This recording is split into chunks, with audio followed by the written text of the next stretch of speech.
Hey there, I'm Chef Scott. Today we're going to focus on different applications on 3 different marinades, how you actually can marinate the food, and we're going to show you some wonderful springtime salads that really are inspired by the season. We're going to do a jicama corn and mango salad, and we're going to show you a Mediterranean bean salad. Beans are a wonderful alternative to meat because they're extremely high in protein and very, very low in fat. We're going to do an udon noodle salad that has edamame, shiitake mushrooms, very, very low sodium chicken stock. What we're going to do for you now is we're going to show you marinating. And the important thing about marinating is the use of healthy ingredients. For all of our marinades, except for one of them, we're using extra virgin olive oil. I'm going to actually show you how to put together a Latin chimichurri marinade.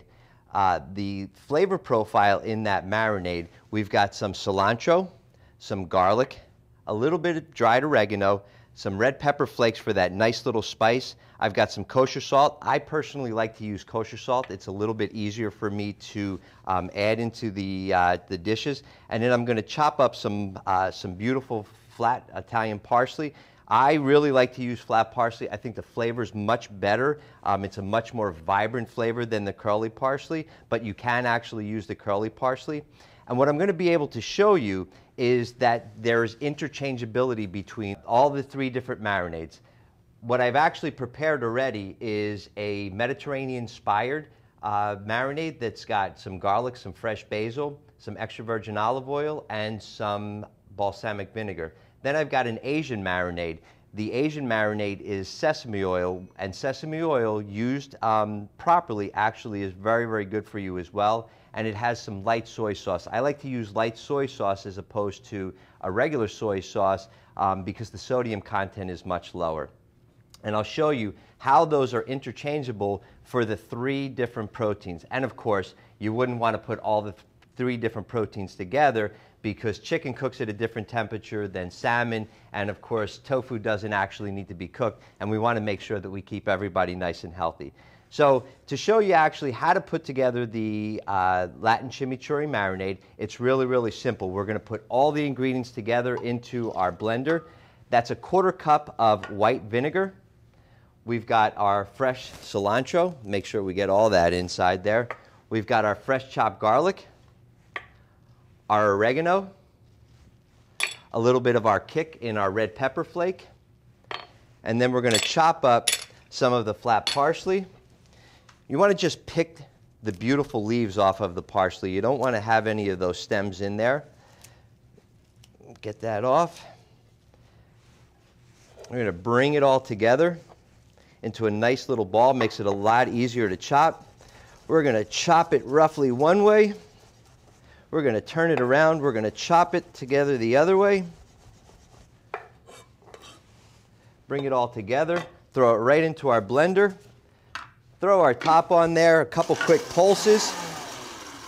We're going to add 3/4 cup of our extra virgin olive oil and blend that together.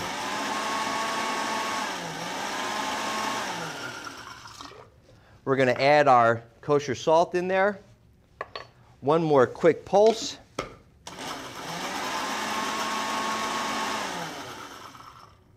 And of course, before we do anything else, we want to make sure that it tastes good, so we're going to grab our little spoon here. Excellent. So now I'm actually going to show you how to marinate. You know, there's a misconception when people marinate is that the item needs to be swimming, and that is not necessarily true. What's most important when you do a marinade is that the item is airtight. So I always like to use a Ziploc bag when I marinate. So we're going to take the wonderful chimichurri marinade that we did. We're going to pour it right into our Ziploc bag. And then I'm actually going to take the salmon, and I'm going to marinate the salmon in the chimichurri marinade. So I'm just going to put it inside the bag here.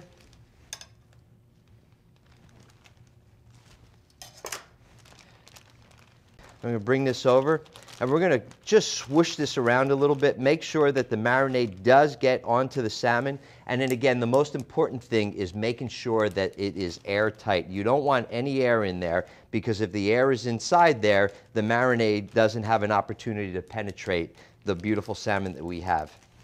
So now that we've got it nice and marinated, we've got it sealed nice and tight, we're going to be able to put this into the refrigerator. We're going to marinate this for about 2 to 3 hours in the refrigerator.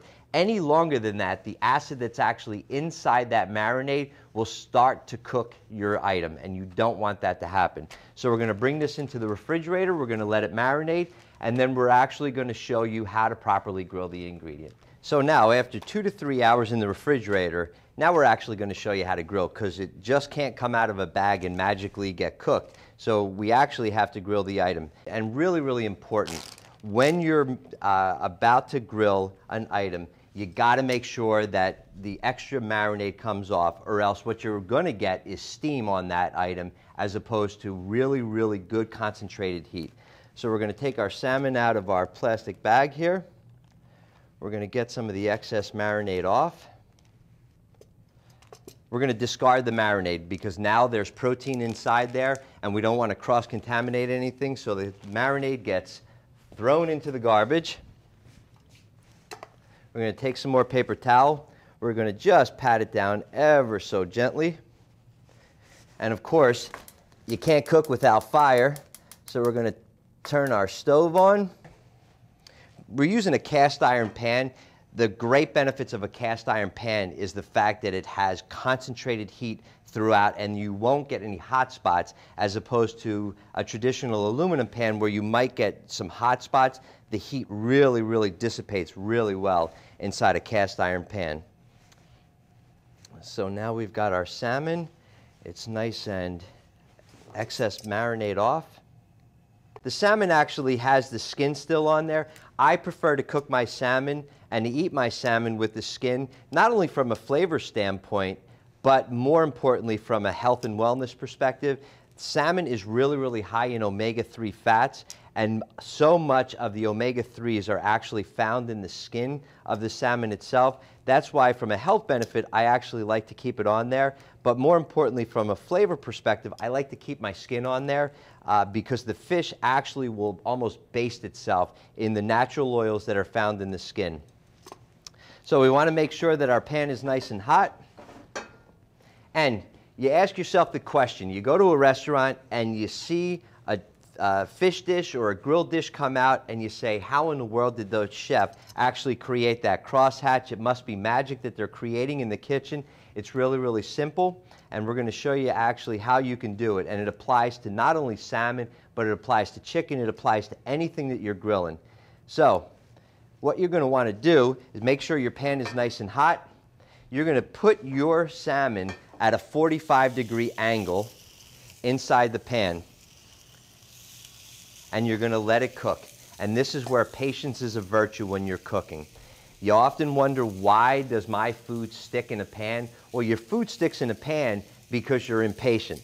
Once your salmon goes inside the pan, you gotta give it its due diligence. Let it sit in there, let it cook 2 to 3 minutes on one side. We're gonna turn it over 45 degrees, 2 to 3 minutes on another side, and then we're gonna flip it over another 2 to 3 minutes. We're gonna let that salmon rest, and you're gonna have a perfectly cooked, medium done salmon. So 2 minutes. Now, here comes the magical part to create that crosshatch. We're gonna gently lift our salmon up, and we're gonna turn it another 45-degree angle, and we're gonna put it at another hot spot in the pan. If you put that salmon back in the same spot that it was, you're gonna have a little bit colder area there. So we wanna make sure that we keep it in a hot spot. We're gonna take our other piece of salmon, we're gonna put it at a 45-degree angle, and again, the patience, another 2 to 3 minutes, and then we'll flip it over, and then you'll have a perfectly done salmon. So 2 to 3 minutes have gone by. We're gonna turn our stove off, and we're gonna remove our salmon. And look at how beautiful that salmon is. And that's how you get that magical little crosshatch that you see in restaurants, and you always wonder how to do it. Now you actually can see how you can do it at home. And now we're going to let our salmon rest 2 to 3 minutes so that all of that wonderful juice goes right back into the salmon. We don't want to cut into it too early. And then we're going to show you how you can apply the salmon, the chicken, the tofu, and the different marinades in the different types of salads that we're going to create.